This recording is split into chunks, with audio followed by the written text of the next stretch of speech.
How much money do you actually need to retire? It's the most important financial question of your life, and most people answer it with a shrug and a knot in their stomach. They picture some giant, terrifying number and quietly decide they'll never get there. But here's the truth. The real answer isn't a mystery, and it isn't a million-dollar guess.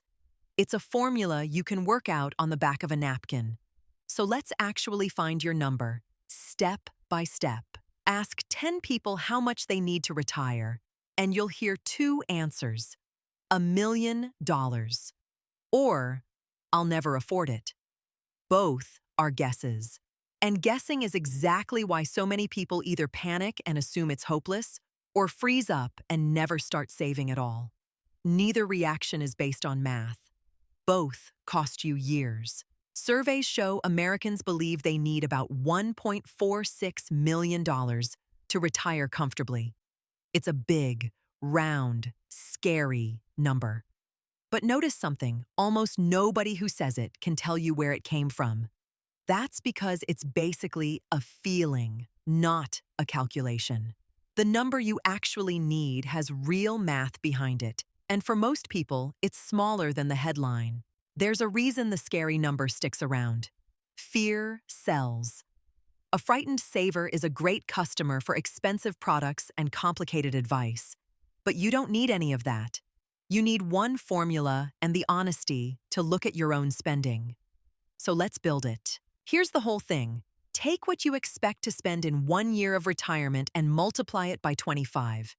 That number is your target nest egg. That's it. Spend $40,000 a year? You need $1 million. Spend $80,000? $2 million. The formula scales to your actual life, not to a headline. Now, where does that magic 25 come from? It comes from its twin, the 4% rule. The idea is that if you withdraw about 4% of your savings in your first year of retirement and then adjust that amount for inflation each year after, your money has a very high chance of lasting 3 decades or more. This isn't someone's opinion. In 1994, a financial advisor named William Bengen tested this against every 30-year period in market history, including the Great Depression and the 1970s. A follow-up called the Trinity Study confirmed it.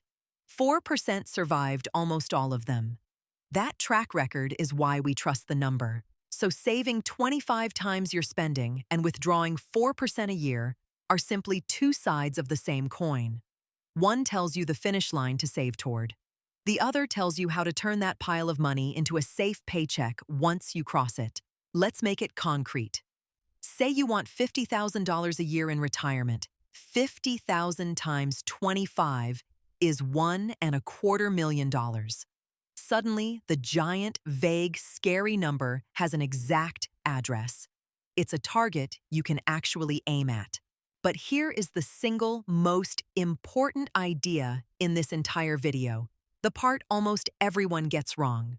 Your number is built on what you spend, not on what you earn. Your salary is not in the formula.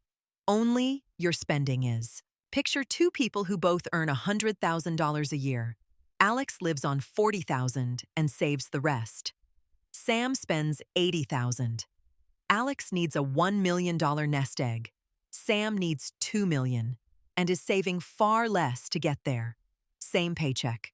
The gap between their retirements is enormous, and it comes entirely from spending. This is why your savings rate is the most powerful lever you have. Save just 10% of your income, and the math says roughly 51 years to reach your number. Bump it to 25%, and it drops to about 32 years. Save half your income, and you could be financially free in about 17. Same salary. Completely different life. No stock pick will ever move the needle like your savings rate does.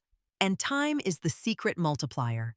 Because of compounding, a dollar you invest in your 30s can grow into several dollars by retirement, while a dollar you invest in your 50s barely has time to move. Starting 10 years earlier with the exact same monthly contribution can nearly double what you end up with. The best time to start was years ago. The second best time is today. The 25 times formula gives you the honest baseline. But real life has 3 adjustments you need to make, and they push your number in both directions. First, the good news. Social Security will cover a meaningful chunk of your spending. The average benefit replaces a real portion of a typical retiree's income. Every dollar Social Security pays is a dollar your savings don't have to.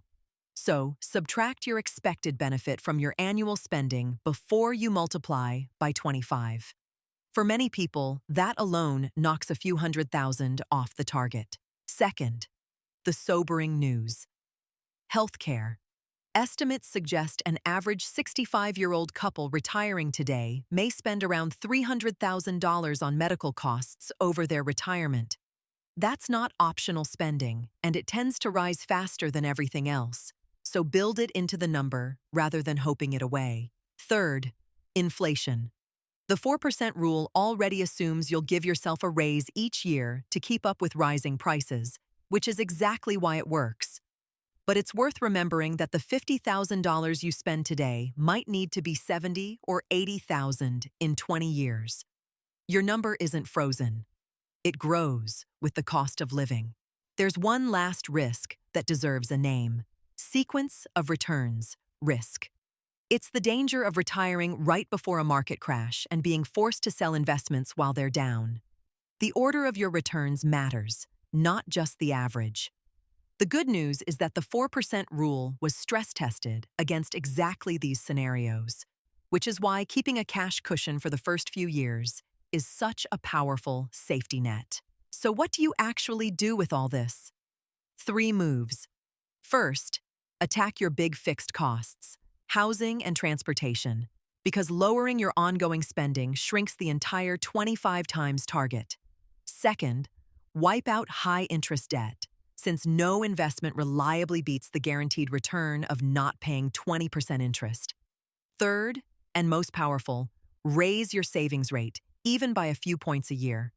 Remember the chart. That single number decides everything. Here's the honest bottom line. Your real number is almost always smaller than the frightening headlines suggest. And it moves far more when you cut your spending than when you chase a hotter investment. You have more control than the fear sellers want you to believe. So let's put the whole formula together. Take your real annual spending, subtract what Social Security will cover, multiply what's left by 25, add a cushion for healthcare. That result, right there, is your personal retirement number, not a guess, not a headline. Your number. It was never a mystery. It's a math problem, and now you can solve it. Do the calculation this week, even roughly, because a target you can see is a target you can hit. And if this made retirement feel a little less scary and a lot more doable, subscribe, because the very next video breaks down exactly how to invest that money so the formula actually works. I'll see you there.